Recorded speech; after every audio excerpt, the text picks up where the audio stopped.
Welcome to the Power Exit Podcast. This show is dedicated to business owners who want to scale up, plan smarter, and prepare for the ultimate exit. We'll talk with M&A experts and owners who've been through the process to provide actionable advice so that you can sell your business on your terms and without regret. I'm John Marsh. Join me as we prepare to take control of your exit.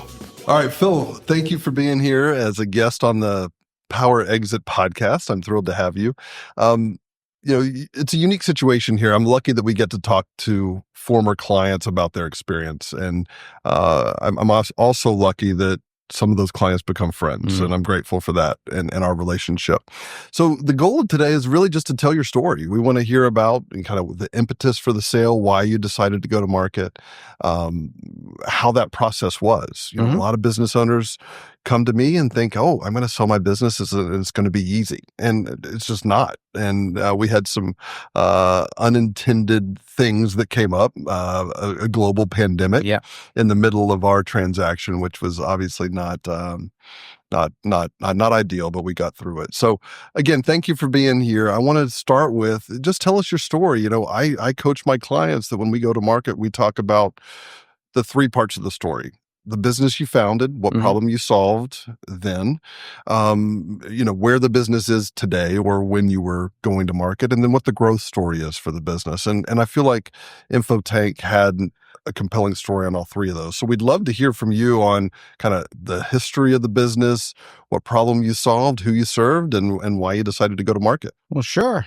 Thank you. And thanks for having me. This is wonderful. Good to see you again. And, you got to get together more often. I agree. The company InfoTank, I started, and my wife, together we partnered, was back after I had been in the IT world, corporate for 15 years or so.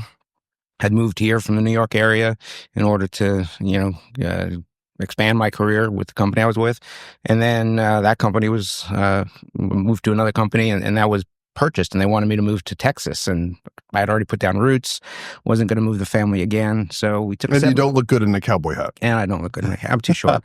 And so we decided to take a severance package and see what we can do with it. And had a couple of months of runway to figure it out, and said, let's see what we can do on our own. So what was that job? What were you doing there at that previous corporate? I was the IT director of a software company here. In Atlanta. They got purchased by a Texas-based company, and that company's plan for integrating, they were big in M&A activities to grow their company. Sure. And their way of managing that was to basically combine the management staff. And so I don't know how they picked it, but I was one going to Texas, and there was others coming here, and we just decided that wasn't where we wanted life to go. So, we went out on our own, and blessed, lucky, I don't know, but my next door neighbor, who was a very good friend, was principal of a Christian school that had just started up here in the Atlanta area. I think they had 70 students and maybe a dozen teachers. And this was back in 98. So, schools were kind of behind the curve for IT. Most didn't have websites. Most didn't have email addresses. And so I just took a look at what they had going on, just starting a new business here. Yeah. And their website had been put together by, I think, the headmaster's assistant and at a college project. It was terrible. And not that any websites were good in 1998, but I decided to just offer some free services and, in exchange for a referral. And that's what I did. Got to become friends with the business manager who had all these other plans, including a pile of computers sitting in his office. And I said, well, who's setting those up? And, he didn't have a plan. So I got my first contract. That's awesome. And, luckily it hit within that first couple of months. So it gave me the opportunity, and it just grew from there. We just grew a referral-based, business. I don't think we ever advertised. And went on for 22 years. We had a niche in the churches and the schools in the area because there's a lot of synergy there. Well, we had commercial businesses and all sorts of, all sorts, and just solved IT problems, both web stuff, programming, operational things, and, just Well, enjoyed life. that's interesting because, obviously there were on your customer list, there were a lot of churches and schools and large private schools and churches here in Metro Atlanta. But that wasn't by design, was it? You didn't set up InfoTank to, unless there was some providence that pointed me toward that. No, I had no idea what I was going to do when we first decided to go out. It was like, I can do stuff with computers. Let's figure it out. Yeah. Well, that's and so you started, in '98. Well, tell me about the name InfoTank.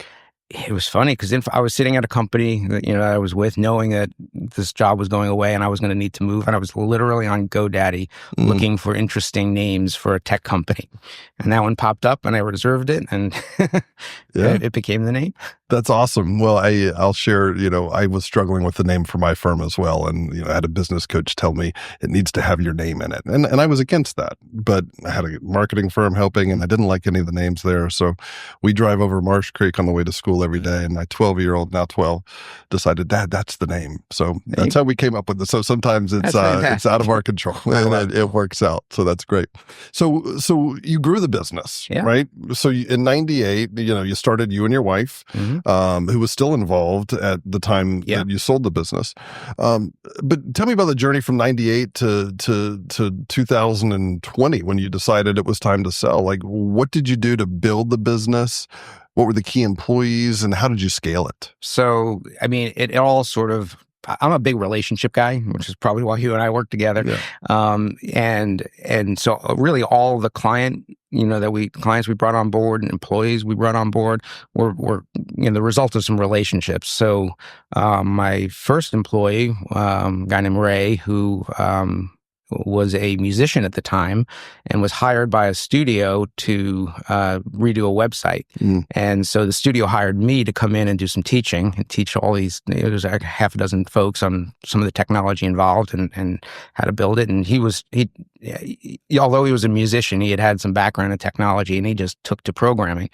And with that first client, was a school. As they started growing, I realized we needed to do some education to the school, teach them how to use the technology we had. And he was a natural teacher, he was a guitar teacher, and he was good with the technology. So he had faith in me, and I had faith in him, and I hired him as the first employee within, I think, 2 years. Okay. And then literally every employee after that was, somebody's wife came and handed me a resume and said, my husband's looking for a job, or one of the other employees, I think we advertised once or twice for new employees, but beyond that, it was all referral, both in growing the business and growing the employees. And how many employees did you have when you sold? At the end, it was like 12. Okay. Yeah. Gotcha. Yeah. Yeah. So it's good size. And congratulations, because a lot of businesses don't survive at past year one. I don't know what the stats are off the top of my head, but they're staggering, right? So you've built something that scaled, was providing you with a good income, and it felt like you had it under control when we were working together. And that's one of the things we'll talk about later is the organization, but you weren't just diligently doing everything for the business, right? You had people there and you had a good work-life balance. How did you do that? The company had grown to the point where, we sort of defined what services into two services. We delivered into two buckets. We had some operational stuff going on, and then we had the web and programming stuff going on. And so there were enough employees doing each of those tasks that I needed to get some kind of leadership, as it were. And so there was one guy, Ray, who was the first employee and still a good friend, who was responsible for taking care of all the development stuff. And then another gentleman who was responsible for taking care of all the operational stuff, which gave me a little bit of time, to have some, some family time. Sure. At that point, personally, I have two daughters. They were both married. My first grandson had just been born, so life was getting even more, busy on the personal side. So that investment in putting employees in place to take care of some parts of the business was paying back. Yeah, that's great. So it's time to sell. Why? Because you've got this business that's cash flowing, that's serving its customers. What was the decision or inflection point for you to say, "Hey, I'm going to accept a call from this M&A advisor and hear him out"? Kind of walk us through that. Well, it was interesting because the IT business it has a lot of pressure. You're really never off, especially if you're the sole provider to an organization. You're going to get calls in the middle of the night. Churches are going to call you on a Sunday morning at 6 a.m. Yeah. Schools are going to call you on a Monday, at 6, 7 a.m. because something's not working and the teachers just showed up and the students are going to walk in any minute now. And plus the environment. I mean, we made it through the Y2K issue. We made it through the, 2008 financial issue. We made it through the dot-com bubble crash, where we had like equipment issues and all sorts of things. So it's kind of a high pressure business in that sense. And, then COVID hit and we had schools that had never done online learning that within a week or two had to figure out how to do it. Yep. And we had churches that, never did online services that, needed to get all of their members to be able to, get on the web and see a service on some Sunday 2 weeks from now.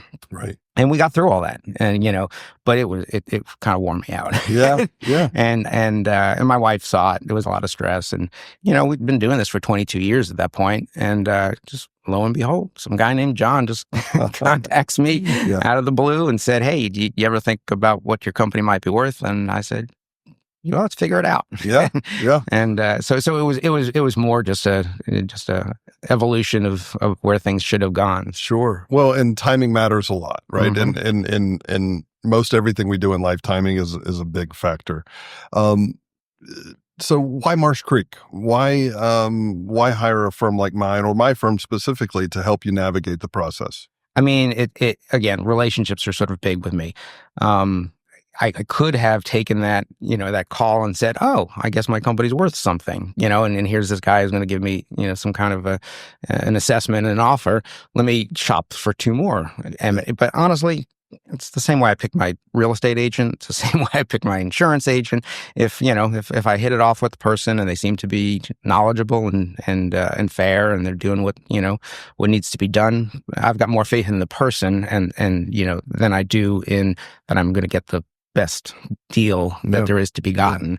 Not that that's not important, but you can strike a better deal with a lesser institution or something, and then find that things fall apart. Yeah. Well, and I appreciate that. It's important to find the right partner in life, obviously, and in business, your CPA, even your church, right? Finding your home. All right. So the first step was that valuation, showing, hey, what we think the business is worth. And that's an integral part because a lot of business owners think their business is worth a lot more than it is. But there's also a patient approach that we like to take, which is we're not going to give pricing guidance to the market. You're never going to get more than you ask for. And we're patient about finding the right, not only price, not only the right terms, but also the right partner for the legacy of your business. And we talk about the growth story, right? You were ready to move on to Life 2.0, but what was InfoTank's growth story from your perspective? That's an important part when we go to market of explaining to the market or buyers, what the growth trajectory is for the business. We always want to be honest and ethical and tell the truth. But what, from your point, was the growth trajectory of InfoTank for the next generation of owners? I mean, doing the work we were doing was a constant upward path. We really didn't have any major dips because we were small enough to be able to kind of float the market, figure out where things are going. Technology's always changing, so you have to be aware of that. And then, we were strong as a company, had good employees, putting in place some good, processes. And so, there was no reason to believe that things weren't going to continue on that same path. And had I stuck with the business, we would probably have, doubled in size again by then. But it was the right time to sell, even though the business was profitable and doing well and had an upward trajectory at that point. Yeah. Yeah. Probably helped the sales, as a matter of fact, quite a bit, I would think, to show that there was this consistent growth. Yeah. And it was beautiful because there was a diverse customer base. There wasn't a significant concentration, but there were a couple big customers, but that diversification was important. and kudos to you for building a business that was attractive without you. That's one of the things we talk about, right? You know, we need to check our ego at the door when we go into the process of selling our business. It's not all on the backs of the owner or the founder. I like it when my clients are on the golf course 3 days a week. It doesn't happen a lot, but if the business is running without you as the cog in the wheel or making all the decisions. So tell me a little bit about how you empowered your employees. It seemed obviously you had some tenured folks like Ray you've mentioned who you trusted, but you had folks on the ground at facilities, you know, full-time or part-time. Yeah. Tell me about that and the impact that the legacy and the people that you had built the business with. What were your concerns there or goals in helping them, you know, be comfortable with the transition? Well, I mean, we all had our own clients in a sense, you know, so whether it was an employee who was on site at a particular client who felt like they were one of the employees there, or whether it was somebody who just sort of oversaw the supervision of those kinds of things and showed up once a week just to say, hey, you know, is everything going okay? We had a real relationship with the clients. And so in terms of comfort for the employees, I mean, not that they didn't care about me, but I think they did, but it didn't really affect their jobs specifically because that next Monday they were going to go back to the same thing they were doing at the client that they were happy doing it for, and you know, things just sort of had some continuity to them in that sense. Right. So in that way, it kept things rolling, and didn't really. I think there was less concern for the new owners because of that, and there was certainly some comfort level for the employees. Yeah. And tell me about the transition period. We'll go back to the process of marketing, Sure. but how long were you involved post-closing? What did that transition look like? Was it a heavy lift for you? And how much time did you give It honestly, in this particular case, it was less than I thought. I mean, we had some contractual obligations to be involved for a certain amount of time, but I think the new owners kind of knew where they wanted to go. And in fact, they wound up taking the business in a slightly different direction, and they've been successful, which is fantastic. But it just really meant some, you know, handful of brain dumps between myself and, you know, there were two buyers, the owners partnering, brothers, and they each had their separate piece. So I was, you know, helping one figure out the business side of things and the other one figure out the technology side of things. And literally it was a handful of meetings and an occasional phone call or two, and things actually went pretty smoothly. And that's ideal. You know, it's important that we give the buyer enough runway to transition all of the knowledge. And ideally, we're going to give them some consulting services over a period of time, obviously for compensation for pay. But so let's go back to the process, right? This was the first time you had sold a business, right? Oh, yeah. So what do you think you did well? And we're going to ask, you know, what you didn't do well or what we could have done better, because that's in everything you do. But tell me about the things that went really well and positioned InfoTank to be a successful acquisition.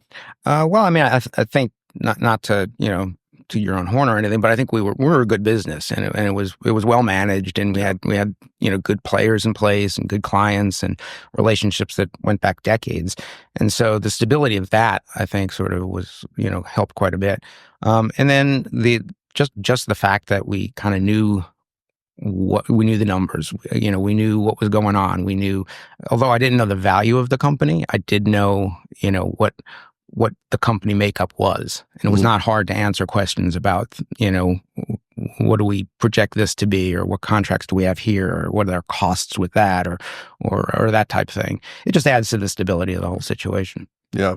And it's surprising to me sometimes when we get into the process with certain clients, how they don't understand their business. They're not doing a variance analysis or a budget.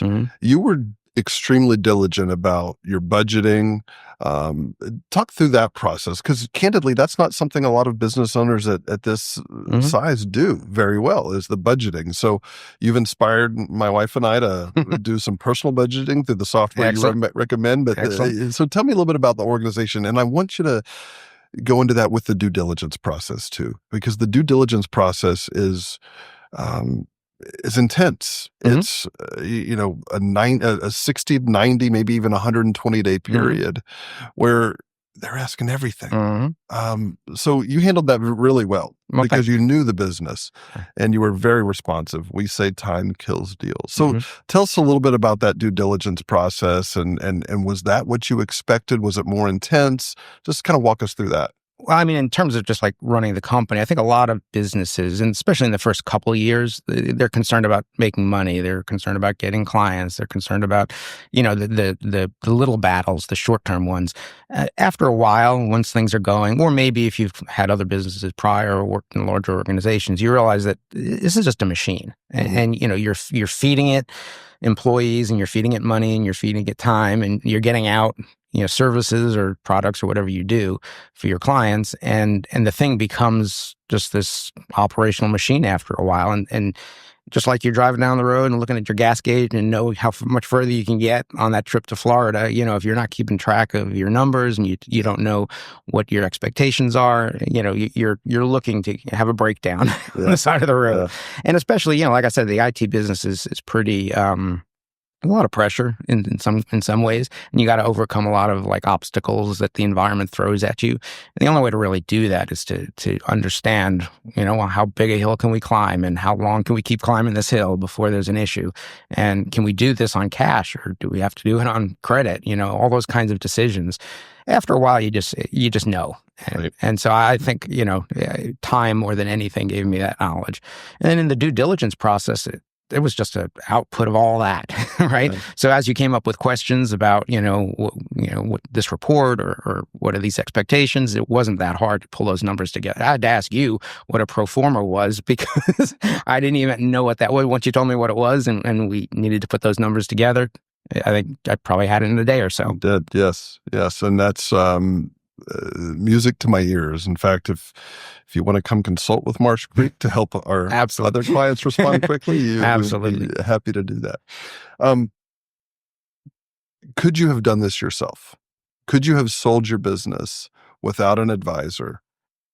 Probably not. In fact, I thought about, you're always thinking about what are you going to do someday, like when you want to step away from this thing. And I turned to the employees and said, anybody interested in picking this up, and we can have a long runway for it, but you're going to have to do what I do and not what you're currently doing over time. And none of them were interested. I think it's a personality thing too. Right. Not everybody is going to sort of own or run a business. And honestly, I didn't even think in terms of what the business was worth. My financial guy always said, your business is worth something like this, and you should consider that an asset as you're doing your planning for your just life finances. I never even thought about it in those terms. In my mind, I'd be willing to just walk away from it if needed, at some point in life, and just let it pare down naturally as clients exit or whatever. That makes me cringe when I hear folks like you say that. I know, because you know better than me. Yeah. I didn't know well. I mean, honestly, just, working with you and the discussions we had and going through the process of the evaluation and all that, was like, okay, my financial guy has been right all this time. And this isn't something I should be just leaving on the table. And wrapping your head around the idea of a sale was really where it came to me. I wouldn't have thought to do it myself otherwise. Yeah. Well, we talk about the power exit and taking control of the process.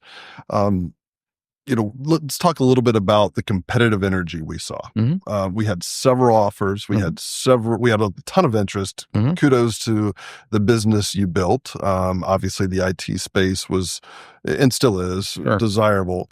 But tell me a little bit, were you surprised by the level of interest we got, the offers we got? I was, because, obviously, if you weren't expecting to sell, then when people are interested in buying it, all of a sudden it's like, okay, this might be a real thing. And I think I was impressed by the diversity. I mean, we had a lot of different folks, and you and I got on the phone quite a bit to just answer questions and conduct interviews of potential buyers and that kind of thing, and have them ask the questions. And they had different goals in mind, and it was surprising to me how many niches the business might fit into.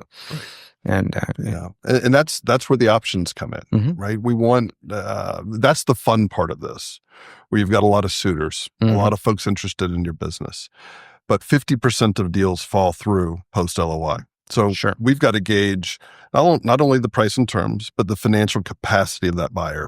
Can they close the transaction?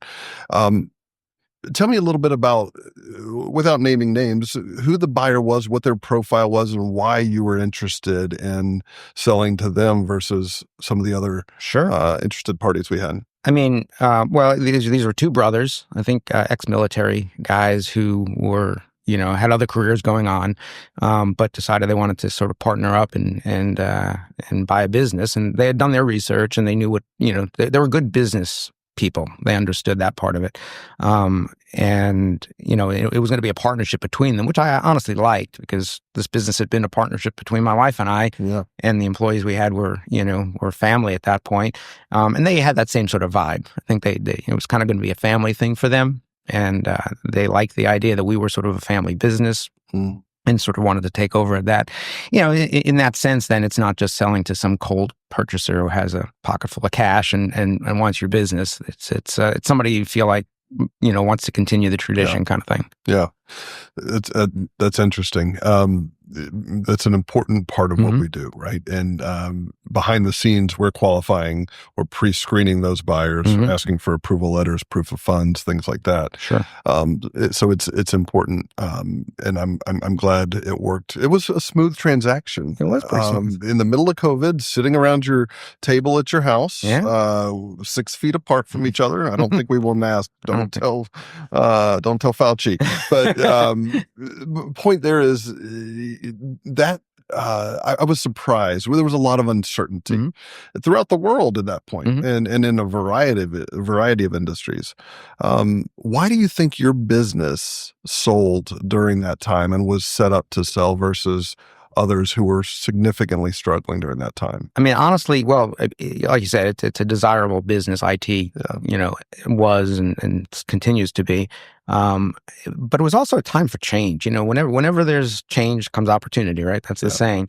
And so on my side of things, there was a little bit of buffer because of some money that was available through the COVID process when they were telling people they had to stay home. The government compensated a little bit for that. So we had some loans that helped float things long enough while some of these clients, were having trouble themselves. And then on the other side of the thing, I think the buyers, I think they got some pretty good deals because of SBA, loans and things like that were being offered. So I think the environment just almost because of and in spite of COVID, allowed for some activity to seem normal, like the sale of a business, while everything else was going crazy. Yeah. So I didn't go back to it, but I'm going to. What could we have done better? What is the thing or the things about the transaction where it's like, is there something you, looking back on, think you would have done differently during this process? Well, I mean, I probably, this would be advice to any business seller. I think if I had done anything different, it would have been to be more prepared ahead of time for the idea of selling a business, because I didn't really think about it until, we began our conversations.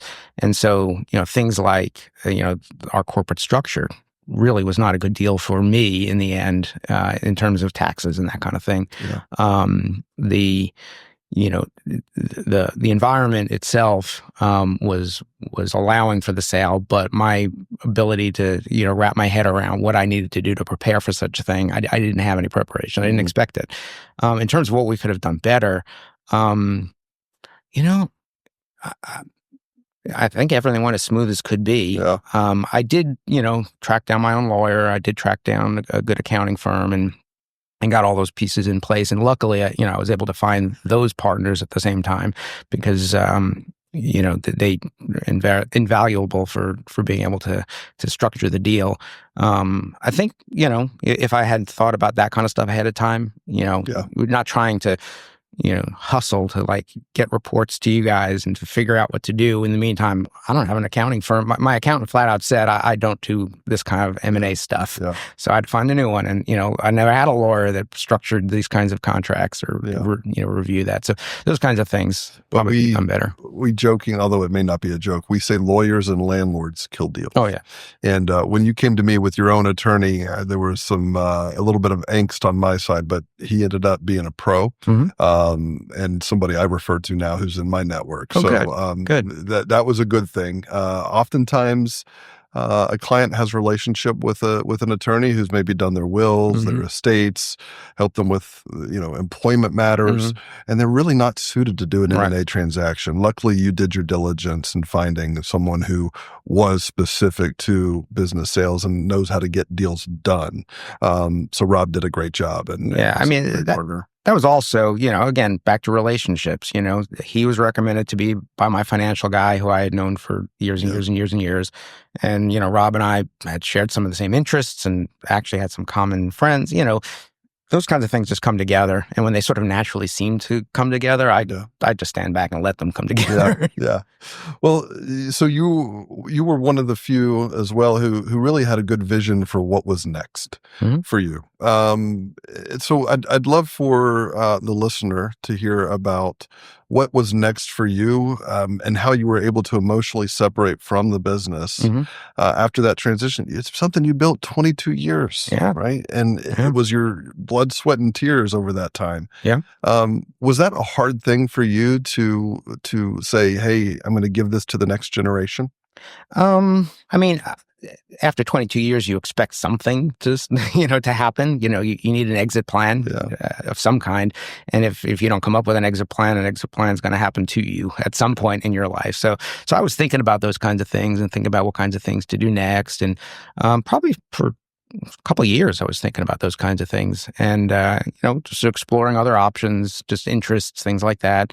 In the end, what pushed me over the edge was walking my grandson around the neighborhood thinking I'd rather be doing this than sweating through these COVID business decisions. And that made the final decision.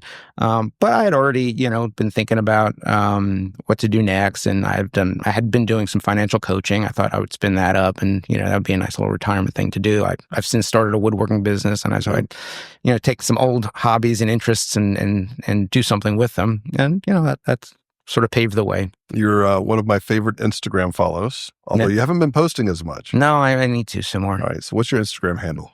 Well, it's just Phil Cannizzaro. Yeah, let's check it out. Woodworking. So that's one of your hobbies, right? Running, travel. Have you felt like you've been able to do more of those things post-acquisition? I mean, to the extent that, running a daycare center for our grandkids has allowed us some time. Yeah, I guess so. But we are doing more. My wife and I are traveling more, and we're getting living life while we still have some life to live. There you go. Well, you got plenty of it. Yeah. So I still have the bat box you built me. Oh, cool. We've got the creek behind us. Yeah. And any bats moved in? Well, I don't know if I installed it the right way, but I'll come help you out. I think so. So Phil, I started the business in January of 2020. Okay. You were one of the first folks who I contacted in my first sale. I remember being with Megan, my wife, and saying, "Oh, I think I got a good one here. We're getting along really well, and I think he's ready to hire us." And the next day, I get a phone call from you saying, "John, how long have you been doing this?" So, unbeknownst to me, you had found my Facebook profile where I had announced the new firm. And tell me about that. It gave me a good scare, but tell me about that. Well, it wasn't meant to scare you, but as I say, through my entire life, through business, through growing the company, all that, relationships have been sort of the important thing, and honesty and being able to work together has been important to me in all business aspects. And so when you had contacted me and, we got to talking about it, and you'd, given an evaluation for the company, and it seemed like this was something that could happen. And you're right. I always do my homework. And then I began to realize, hey, this guy's kind of new at this. And I don't know what experience he has. And so I just outright asked, is this going to be your first sale? And you were honest and you said, yeah, it is. But I'm going to do the right job. And to me, had you tried to BS me at that point, we might have walked away. Yeah. But at that point, it was like, okay, I can work for this guy. Yeah. Well, hopefully, I told you about my 10 years as a CFO and transactions there. I knew you had the experience. but it's funny because I thought, wow, this is the way business goes, right? And here we are sitting almost 5 years later. Yeah. Good friends, which I appreciate very much. And I think we had a good result. I think it was, well, I know we had a good result. We built the demand, and I'm thrilled that you were able to exit on your terms and without regrets. Mm-hmm. Phil, thank you for being here. Before we go, I'd love to hear a little bit about advice that you have for other folks who've built these businesses and want to exit. What would you leave them with as they consider their options in taking their business to market? I mean, probably the biggest lesson I learned is think about this kind of thing early. Have an exit plan of some kind, even if it's just in your head. And then get some advice from, your attorney, your accountant, whomever, to make sure that the business is sort of positioned well, and just believe that it can be done, and put in place a couple things that might help that process along. Yeah. We talk about every 90 days, you need to be thinking about growth or exiting the business. Mm-hmm. Every 90 days. Even if you're 2 years in, who's on your team? Mm-hmm. Are your corporate governance documents in order? Are you building your financials in a way that is consistent, sustainable, and accurate? So you need to be thinking about these things well in advance of an exit. The other thing I would encourage owners to do is engage someone like me. It's free, but to have a valuation done on your business. Understand what your options are, what those growth levers are, because oftentimes you're not ready to sell and the number isn't what you want it to be, but it's a realistic number. And let's talk about what you need to get to the next stage so that you are ready when the time comes. Phil, I want to thank you for being here. Thank you for your friendship. And I'm really glad to have you on the podcast today. Thank you. Well, thank you. I enjoy our friendship, and this has been a wonderful process all along. Awesome. Thank you for listening to the Power Exit Podcast. Please subscribe on all the socials, and we hope to see you next time.